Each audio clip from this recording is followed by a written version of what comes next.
Hello students, how many political parties a country must have, or what should be the party system in a country?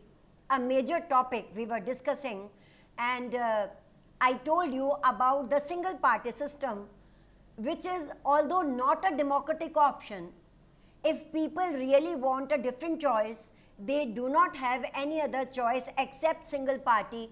And we discussed the example of China, where only Communist Party contest election. After every 5 years, the leaders, the members, they are changed only, party remains the same. Although in the constitution of China, people are allowed to frame political parties, but the electoral system of China do not allow any other political party to contest elections. We also discussed that although we consider single party system as not a democratic option, but the people of China are very happy with it, and it is going on for a long time. Since long, the single party system is going on successfully in China. Then we talked of a bi-party system or a dual party system, which is considered to be a very smooth and very clean party system, going on from the time immemorial, going on in USA, UK, to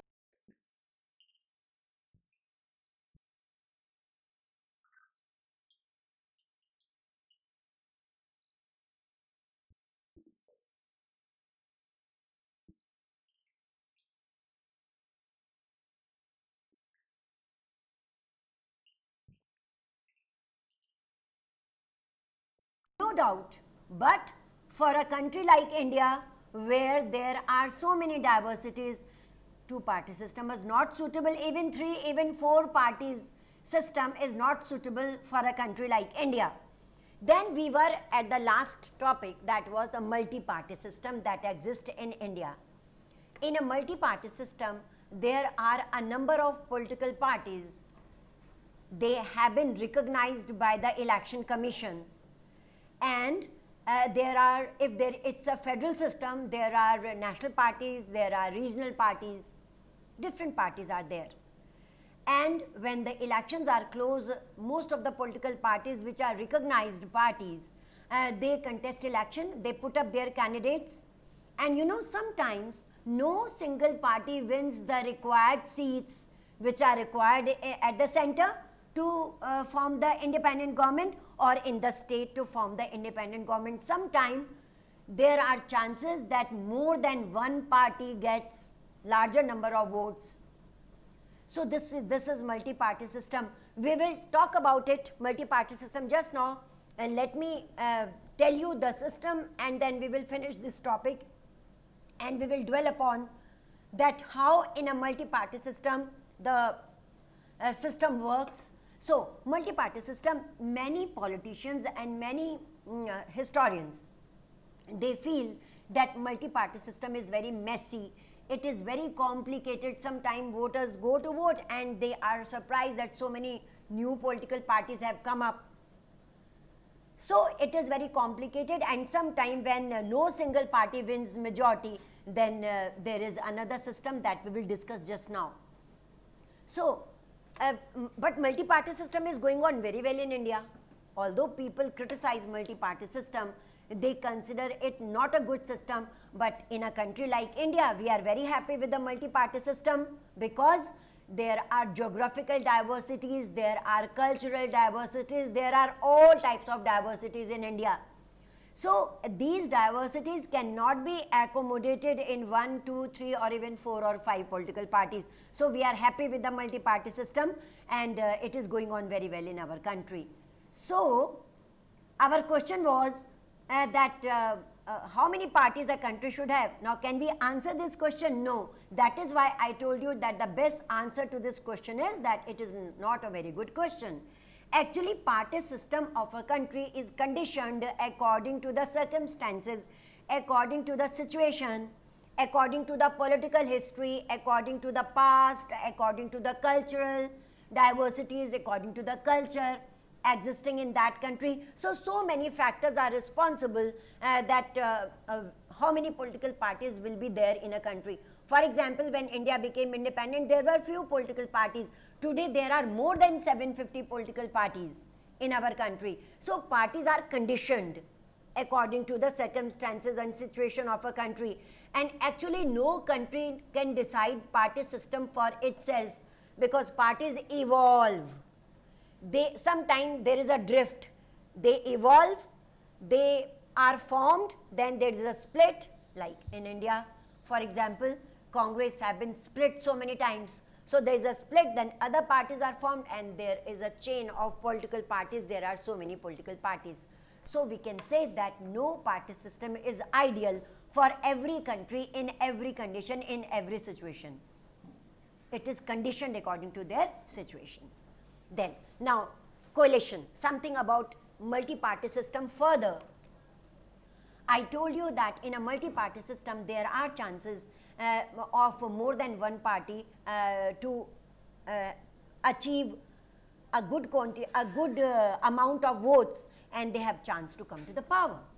But no single party has the required number of votes that are required at the center or in the state.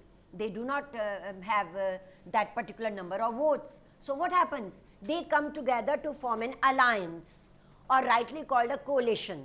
Alliance means the largest party that is invited, and that is asked to make an alliance with the other parties so as to form the government, because government has to be formed after elections.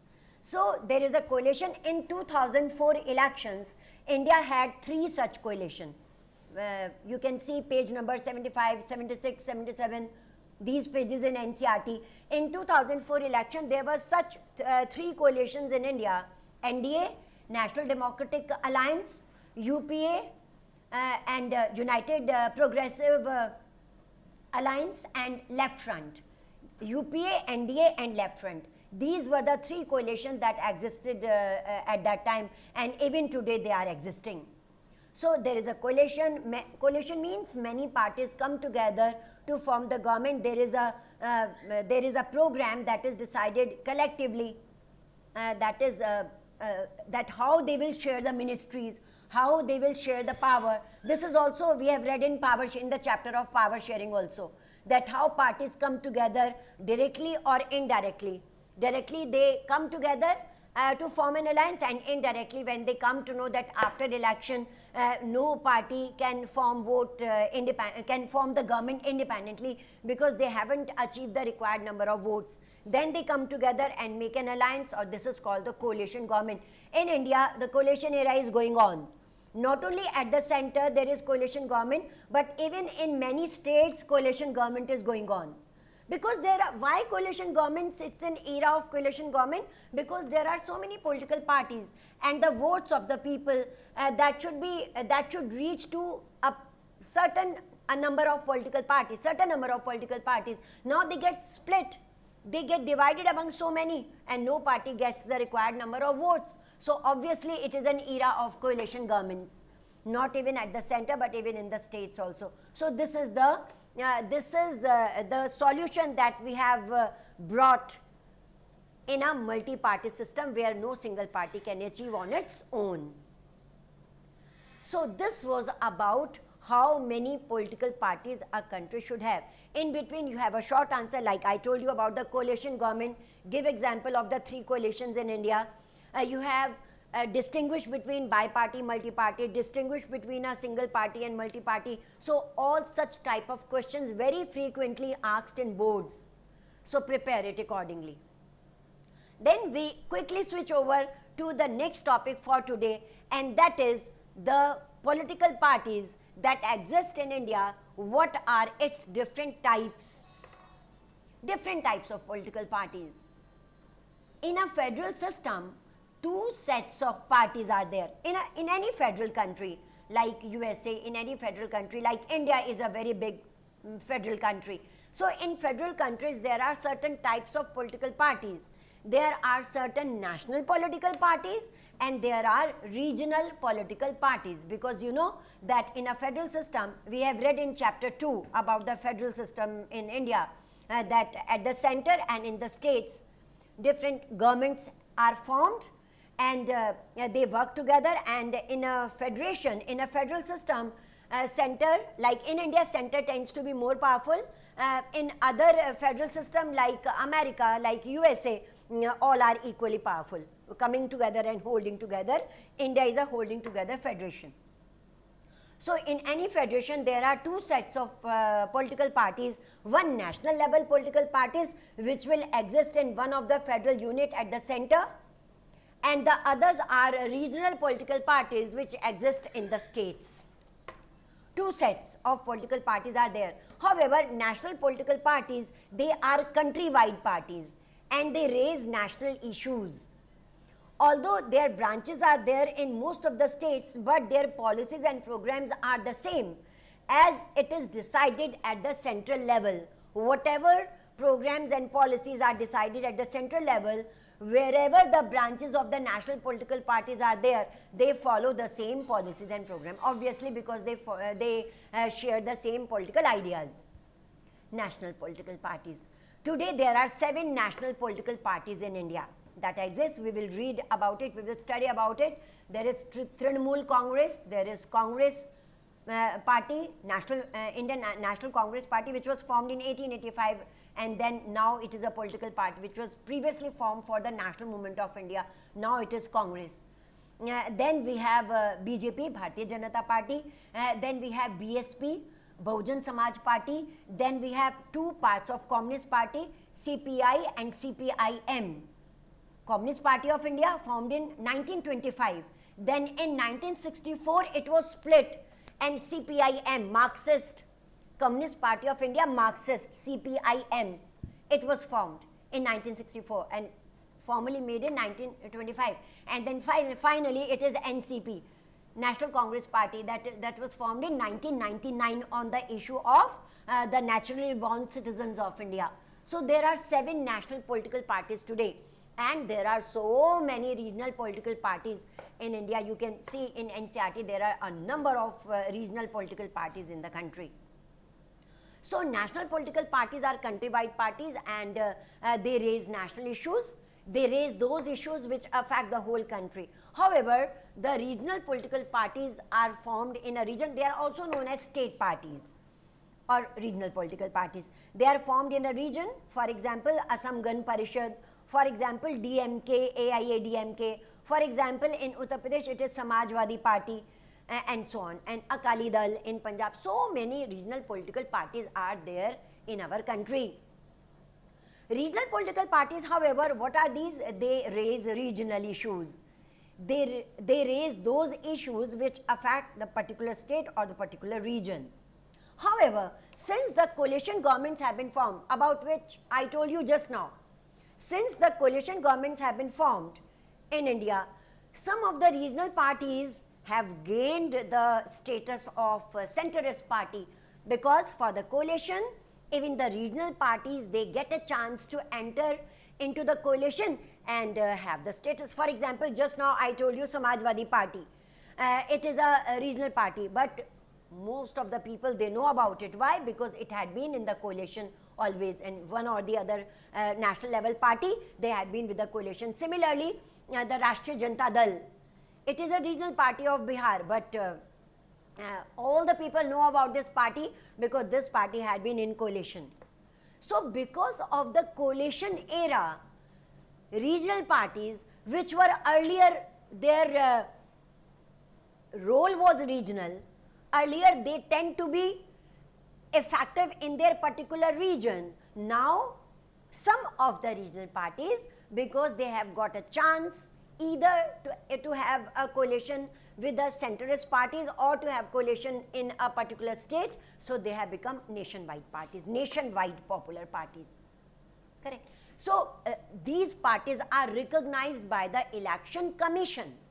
Your 1 mark question again, or it can be asked in 3 marks, that what are the different two sets of political parties in India, and which is the organization which recognizes these parties.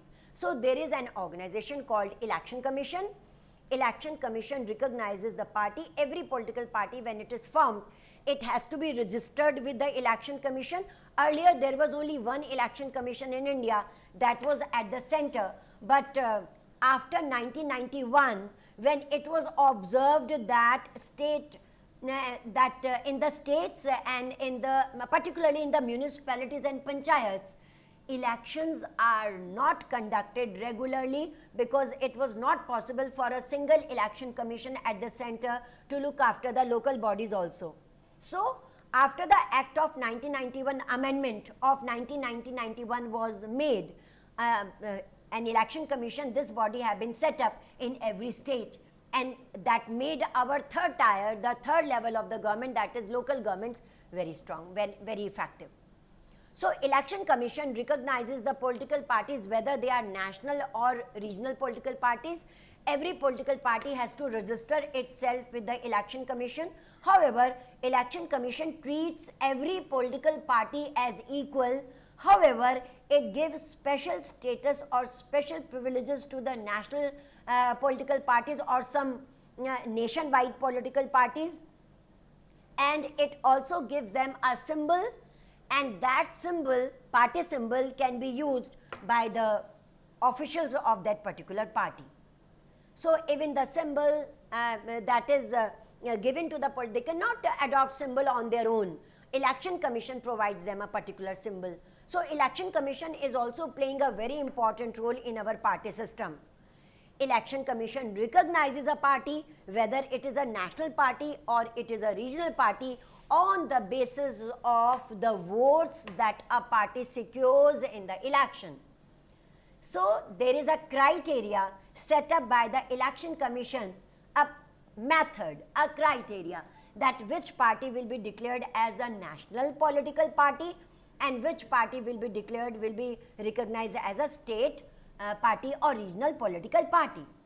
Now, national political party, a party which wins at least 6% of the total votes in the Lok Sabha election or at least in the election of the 4 state assemblies plus 4 seats at the center, that is in Lok Sabha, 4 seats in Lok Sabha, such a party is recognized as a national political party.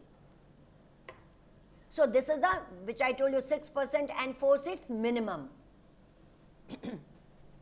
And the party which wins 6% of the votes in the election of the Legislative Assembly, state, as well as 2 seats at the center, such a party is declared as a regional political party. So this is a criteria that have been fixed by the election commission to recognize a party whether it is a national level political party or a regional level political party. So in this way, political parties are recognized in our country. In this way, they work in their own spheres.